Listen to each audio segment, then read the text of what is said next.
సలేశ్వరం లింగమయ్యను దర్శించాలంటే భక్తి మాత్రమే కాదు, సహనం, సాహసం కూడా కావాలి. అడుగడుగునా ప్రమాదాలు పొంచి ఉండే దట్టమైన అడవిలోని గుహలో కొలువైన ఆ స్వామి భక్తులకు దర్శనమిచ్చేది ఏడాదికి కేవలం 3 లేదా 5 రోజులే. ఈ పురాతన ఆలయం ఎన్నో విశేషాలకు నిలయం. ఈ యాత్రను అమర్నాథ్ యాత్రతో భక్తులు పోలుస్తూ ఉంటారు. సామాన్య శకం 13వ శతాబ్దం నాటి మల్లికార్జున పండితారాధ్య చరిత్రలో సలేశ్వర క్షేత్రం గురించి పాల్కూరికి సోమనాథుడు వైభవంగా వర్ణించాడు. అలాగే 16వ శతాబ్దం నాటి శ్రీ పర్వత పురాణంలో ఈ గుహాలయం గురించి, ఇక్కడి సర్వేశ తీర్థం, పుష్కర తీర్థం గురించి ప్రస్తావనలు కనిపిస్తాయి.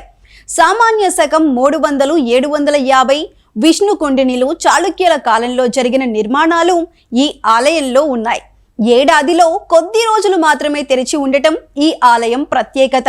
భక్తుల సందర్శనకు ఆలయాన్ని సందర్శించే రోజుల సంఖ్య కూడా నానాటికి తగ్గిపోతూ వస్తోంది.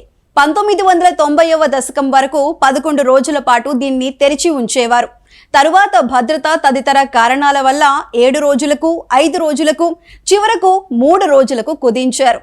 ప్రతి సంవత్సరం చైత్ర పౌర్ణమికి అటు 2 రోజులు, ఇటు 2 రోజులు సలేశ్వర స్వామి ఆలయాన్ని తెరిచి ఉంచే ఆనవాయితీ కొన్నేళ్లుగా కొనసాగుతుంది. ప్రస్తుతం 3 రోజులే తెరుస్తున్నారు. పాల్గొన మాసంలో ఏర్పాట్లు మొదలవుతాయి. కాగా సౌకర్యాలను మెరుగుపరిచి ఏడాదిలో 9 నెలల పాటు సలేశ్వరం సంగమయ్యను భక్తులు దర్శించుకునేందుకు వీలు కలిగిస్తామని అటవీ శాఖ ప్రతిపాదిస్తోంది.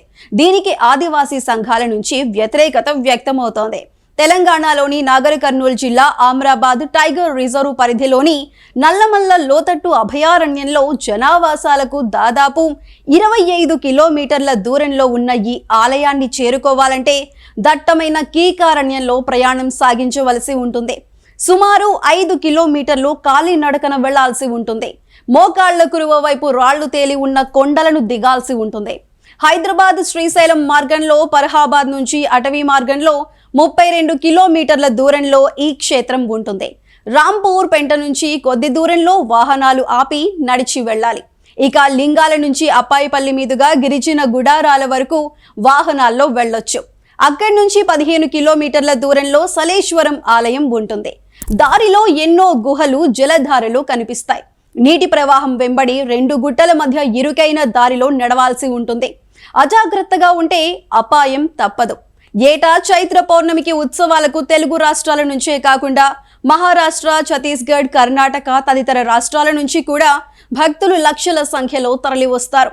చుట్టూ ప్రకృతి సౌందర్యంతో అలరారే ఈ ఆలయం ఎదుట దాదాపు 1000 అడుగుల ఎత్తు నుంచి జలపాతం దూకుతూ ఉంటుంది. భక్తులు అక్కడ ఉన్న గుండంలో స్నానం చేసి ప్రధాన గుహలో ఉన్న లింగమయ్యను దర్శించుకొని పూజలు చేస్తారు. ఆలయం ముందు వీరభద్రుడు, గంగమ్మ విగ్రహాలు, కింది గుహలో మరో లింగం ఉంటాయి. భక్తుల మనసులో తలుచుకున్న కోరికలన్నీ తీర్చే స్వామిగా లింగమయ్యను విశ్వసించి ఆరాధిస్తారు.